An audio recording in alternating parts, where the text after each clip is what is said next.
Plans are underway to extend the Kuching waterfront from Kampong Bintango to Satok Bridge with the Department of Irrigation and Drainage (DID) Sarawak as the implementing agency. According to Satok Assemblyman Dato' Ibrahim Baki, the timeline for this waterfront extension project will be finalised in the upcoming meeting with DID.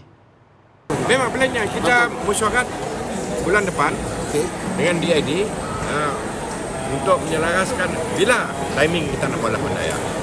Peruntukan dah ada. Pokoknya peruntukan dah ada. Mungkinnya start hujung tahun, mungkinnya awal tahun depan. He said this when met by the reporters during the Caring for Whom Concern program at Chung Hua Middle School No. 4 in Kuching on Thursday.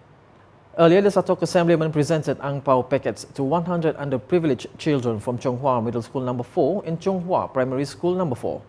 Additionally, he announced that each school would receive 25,000 ringgit in Ang Pao contributions.